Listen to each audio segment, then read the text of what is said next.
Épître de Paul aux Éphésiens, chapitre 1er.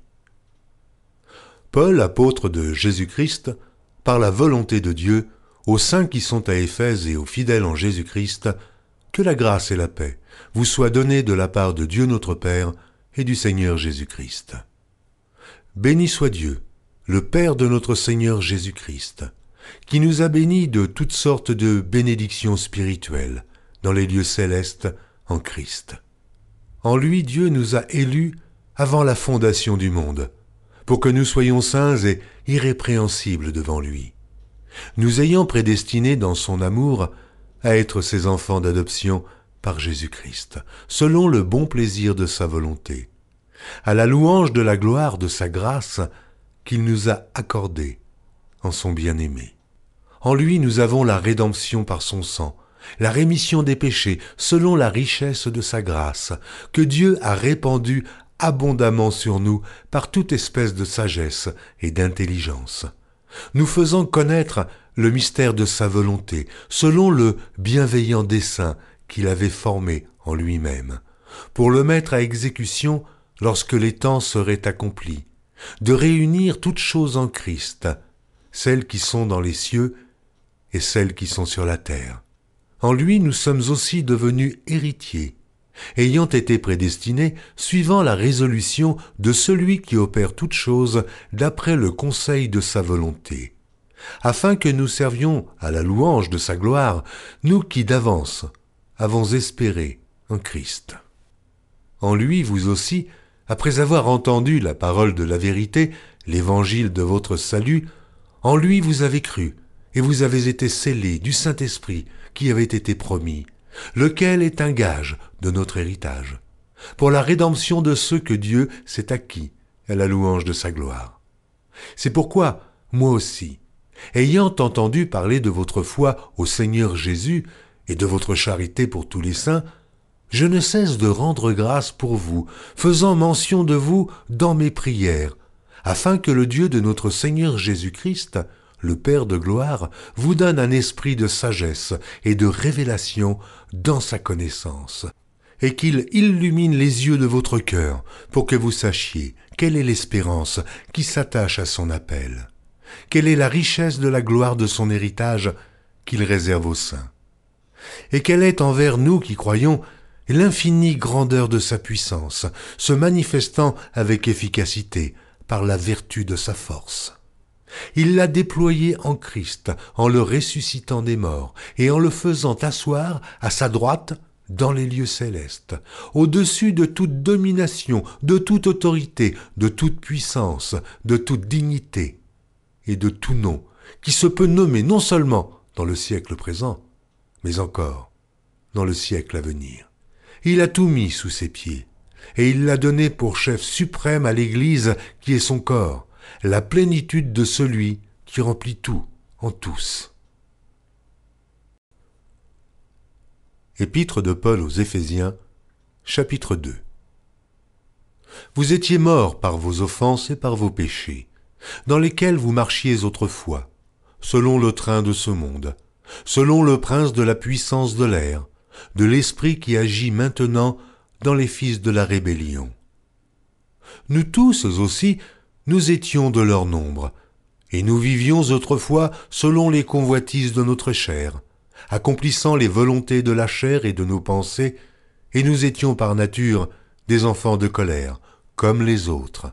Mais Dieu qui est riche en miséricorde, à cause du grand amour dont il nous a aimés, nous qui étions morts par nos offenses, nous a rendus à la vie avec Christ. C'est par grâce que vous êtes sauvés. Il nous a ressuscités ensemble, et nous a fait asseoir ensemble dans les lieux célestes en Jésus-Christ, afin de montrer dans les siècles à venir l'infinie richesse de sa grâce par sa bonté envers nous en Jésus-Christ. Car c'est par la grâce que vous êtes sauvés, par le moyen de la foi, et cela ne vient pas de vous, c'est le don de Dieu. Ce n'est point par les œuvres, afin que personne ne se glorifie, car nous sommes son ouvrage, ayant été créés en Jésus-Christ pour de bonnes œuvres que Dieu a préparées d'avance, afin que nous les pratiquions. C'est pourquoi Vous, autrefois païens dans la chair, appelés incirconcis par ceux qu'on appelle circoncis, et qui le sont en la chair, par la main de l'homme, souvenez-vous que vous étiez en ce temps-là, sans Christ, privés du droit de cité en Israël, étrangers aux alliances de la promesse, sans espérance et sans Dieu dans le monde. Mais maintenant, en Jésus-Christ, vous qui étiez jadis éloignés, vous avez été rapprochés par le sang de Christ. Car il est notre paix, lui qui des deux n'en a fait qu'un, et qui a renversé le mur de séparation, l'inimitié, ayant anéanti par sa chair les lois des ordonnances dans ses prescriptions, afin de créer en lui-même avec les deux un seul homme nouveau, en établissant la paix, et de les réconcilier l'un et l'autre en un seul corps, avec Dieu par la croix, en détruisant par elle l'inimitié. Il est venu annoncer la paix à vous qui étiez loin, et la paix à ceux qui étaient près. Car par lui, nous avons les uns et les autres accès auprès du Père, dans un même esprit. Ainsi donc, vous n'êtes plus des étrangers, ni des gens du dehors, mais vous êtes concitoyens des saints, gens de la maison de Dieu.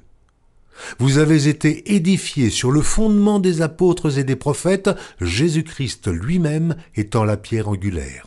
En lui, tout l'édifice bien coordonné s'élève pour être un temple saint dans le Seigneur.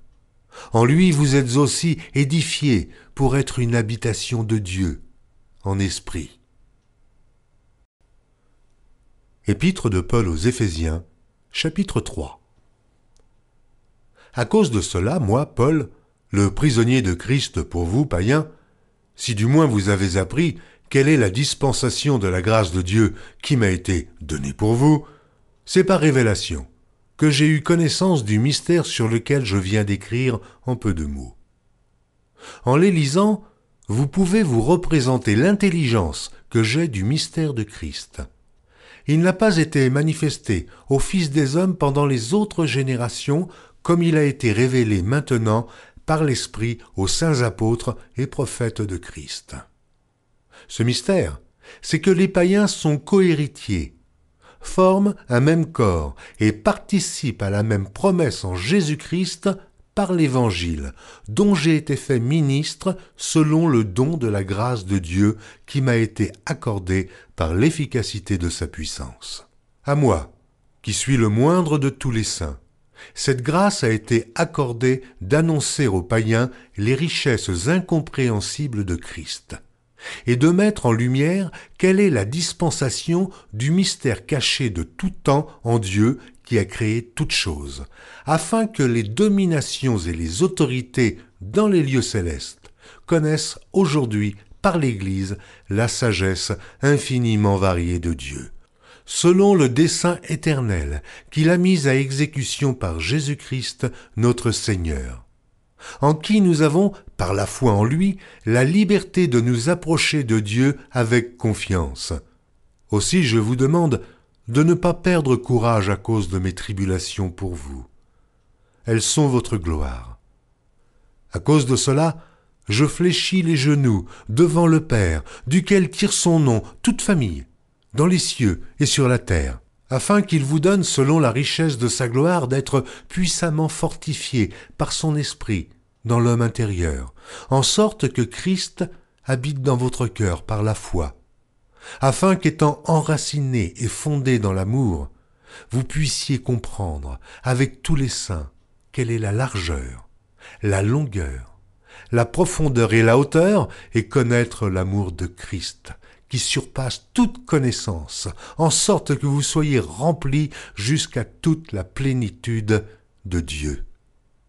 Or, à celui qui peut faire, par la puissance qui agit en nous, infiniment au-delà de tout ce que nous demandons ou pensons, à lui soit la gloire, dans l'Église et en Jésus-Christ, dans toutes les générations, au siècle des siècles. Amen. Épître de Paul aux Éphésiens, chapitre 4. Je vous exhorte donc, moi, le prisonnier dans le Seigneur, à marcher d'une manière digne de la vocation qui vous a été adressée, en toute humilité et douceur, avec patience, vous supportant les uns les autres avec charité, vous efforçant de conserver l'unité de l'esprit par le lien de la paix.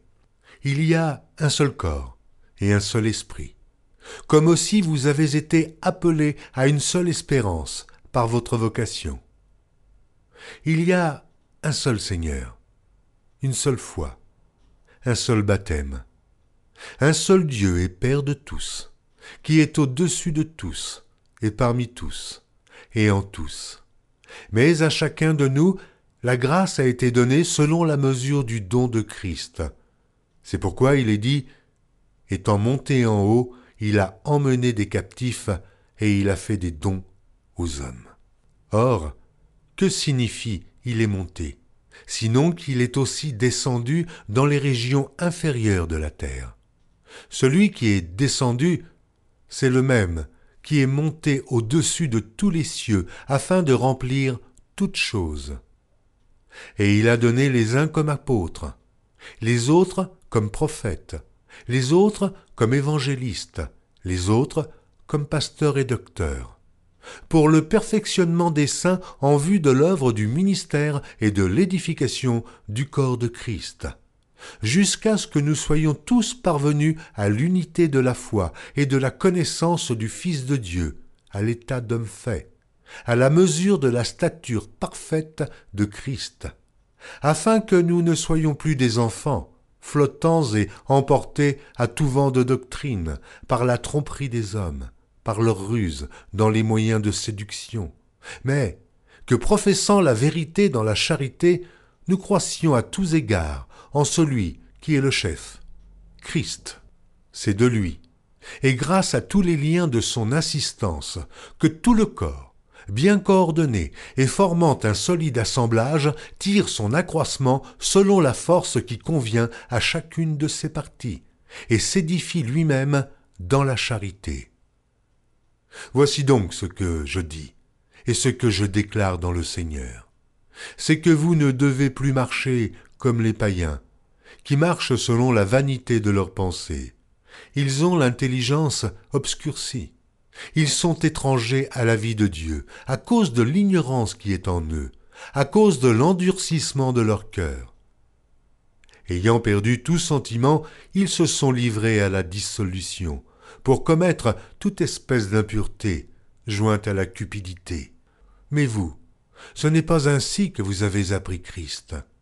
Si du moins vous l'avez entendu, et si, conformément à la vérité qui est en Jésus, c'est en lui, que vous avez été instruits à vous dépouiller, eu égard à votre vie passée, du vieil homme qui se corrompt par les convoitises trompeuses, à être renouvelé dans l'esprit de votre intelligence, et à revêtir l'homme nouveau, créé selon Dieu, dans une justice et une sainteté que produit la vérité. C'est pourquoi renoncez aux mensonges, et que chacun de vous parle selon la vérité à son prochain, car nous sommes membres les uns des autres. Si vous vous mettez en colère, ne péchez point, que le soleil ne se couche pas sur votre colère, et ne donnez pas accès au diable. Que celui qui dérobait ne dérobe plus, mais plutôt qu'il travaille, en faisant de ses mains ce qui est bien, pour avoir de quoi donner à celui qui est dans le besoin. Qu'il ne sorte de votre bouche aucune parole mauvaise, mais, s'il y a lieu, quelques bonnes paroles qui servent à l'édification et communiquent une grâce à ceux qui l'entendent. N'attristez pas le Saint-Esprit de Dieu, par lequel vous avez été scellés pour le jour de la rédemption. Que toute amertume, toute animosité, toute colère, toute clameur, toute calomnie et toute espèce de méchanceté disparaissent du milieu de vous. Soyez bons les uns envers les autres, compatissants, vous pardonnant réciproquement, comme Dieu vous a pardonné en Christ. Épître de Paul aux Éphésiens, chapitre 5. Devenez donc les imitateurs de Dieu, comme des enfants bien-aimés, et marchez dans la charité, à l'exemple de Christ, qui nous a aimés, et qui s'est livré lui-même à Dieu, pour nous, comme une offrande, et un sacrifice de bonne odeur. Que l'impudicité, qu'aucune espèce d'impureté et que la cupidité ne soient pas même nommées parmi vous, ainsi qu'il convient à des saints. Qu'on n'entende ni paroles déshonnêtes, ni propos insensés, ni plaisanteries, choses qui sont contraires à la bienséance, qu'on entende plutôt des actions de grâce, car, sachez-le bien, aucun impudique ou impur, ou cupide, c'est-à-dire idolâtre, n'a d'héritage dans le royaume de Christ et de Dieu. Que personne ne vous séduise par de vains discours, car c'est à cause de ces choses que la colère de Dieu vient sur les fils de la rébellion. N'ayez donc aucune part avec eux. Autrefois vous étiez ténèbres, et maintenant vous êtes lumière dans le Seigneur. Marchez comme des enfants de lumière, car le fruit de la lumière consiste en toutes sortes de bonté, de justice et de vérité. Examinez ce qui est agréable au Seigneur, et ne prenez point part aux œuvres infructueuses des ténèbres, mais plutôt condamnez-les. Car il est honteux de dire ce qu'ils font en secret. Mais tout ce qui est condamné est manifesté par la lumière, car tout ce qui est manifesté est lumière. C'est pour cela qu'il est dit « Réveille-toi, toi qui dors. Relève-toi d'entre les morts, et Christ t'éclairera. Prenez donc garde de vous conduire avec circonspection, non comme des insensés, mais comme des sages. Rachetez le temps, car les jours sont mauvais. C'est pourquoi ne soyez pas inconsidérés, mais comprenez quelle est la volonté du Seigneur. Ne vous enivrez pas de vin, c'est de la débauche. Soyez au contraire remplis de l'esprit.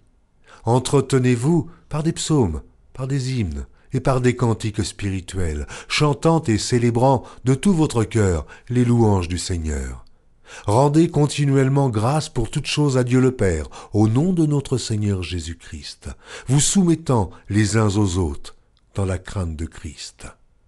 Femmes, soyez soumises à vos maris, comme au Seigneur, car le mari est le chef de la femme, comme Christ est le chef de l'Église, qui est son corps et dont il est le Sauveur. Or, de même que l'Église est soumise à Christ, les femmes aussi doivent l'être à leur mari en toutes choses. Marie, aimez vos femmes, comme Christ a aimé l'Église et s'est livré lui-même pour elle, afin de la sanctifier par la parole, après l'avoir purifiée par le baptême d'eau, afin de faire paraître devant lui cette Église glorieuse, sans tache, ni ride, ni rien de semblable, mais sainte et irrépréhensible. C'est ainsi que les maris doivent aimer leur femme comme leur propre corps. Celui qui aime sa femme s'aime lui-même, car jamais personne n'a haï sa propre chair, mais il la nourrit et en prend soin, comme Christ le fait pour l'Église, parce que nous sommes membres de son corps. C'est pourquoi l'homme quittera son père et sa mère, et s'attachera à sa femme, et les deux deviendront une seule chair. Ce mystère est grand. Je dis cela par rapport à Christ et à l'Église. Du reste, que chacun de vous aime sa femme comme lui-même, et que la femme respecte son mari. Épître de Paul aux Éphésiens, chapitre 6. Enfants, obéissez à vos parents, selon le Seigneur, car cela est juste. Honore ton père et ta mère, c'est le premier commandement avec une promesse, afin que tu sois heureux et que tu vives longtemps sur la terre. Et vous, pères, n'irritez pas vos enfants, mais élevez-les en les corrigeant et en les instruisant selon le Seigneur. Serviteurs, obéissez à vos maîtres, selon la chair, avec crainte et tremblement, dans la simplicité de votre cœur, comme à Christ. Non pas seulement sous leurs yeux, comme pour plaire aux hommes, mais comme des serviteurs de Christ, qui font de bon cœur la volonté de Dieu. Servez-les avec empressement, comme servant le Seigneur et non des hommes, sachant que chacun, soit esclave, soit libre, recevra du Seigneur selon ce qu'il aura fait de bien. Et vous, maîtres, Agissez de même à leur égard, et abstenez-vous de menaces, sachant que leur maître et le vôtre est dans les cieux, et que devant lui, il n'y a point d'acception de personne. Au reste, fortifiez-vous dans le Seigneur, et par sa force toute puissante. Revêtez-vous de toutes les armes de Dieu, afin de pouvoir tenir ferme contre les ruses du diable. Car nous n'avons pas à lutter contre la chair et le sang, mais contre les dominations, contre les autorités, contre les princes de ce monde de ténèbres, contre les esprits méchants dans les lieux célestes. C'est pourquoi prenez toutes les armes de Dieu, afin de pouvoir résister dans le mauvais jour et tenir ferme après avoir tout surmonté. Tenez donc ferme, ayez à vos reins la vérité pour ceinture. Revêtez la cuirasse de la justice. Mettez pour chaussure à vos pieds le zèle que donne l'évangile de paix. Prenez par-dessus tout cela le bouclier de la foi, avec lequel vous pourrez éteindre tous les traits enflammés du malin. Prenez aussi le casque du salut et l'épée de l'esprit, qui est la parole de Dieu. Faites en tout temps par l'esprit toutes sortes de prières et de supplications. Veillez à cela avec une entière persévérance et priez pour tous les saints. Priez pour moi, afin qu'il me soit donné, quand j'ouvre la bouche, de faire connaître hardiment et librement le mystère de l'Évangile, pour lequel je suis ambassadeur dans les chaînes et que j'en parle avec assurance, comme je dois en parler. Afin que vous aussi, vous sachiez ce qui me concerne, ce que je fais. Tychique, le bien-aimé frère et fidèle ministre dans le Seigneur, vous informera de tout. Je l'envoie exprès vers vous, pour que vous connaissiez notre situation, et pour qu'il console vos cœurs. Que la paix et la charité, avec la foi, soient données aux frères de la part de Dieu le Père et du Seigneur Jésus-Christ. Que la grâce soit avec tous ceux qui aiment notre Seigneur Jésus-Christ, d'un amour inaltérable.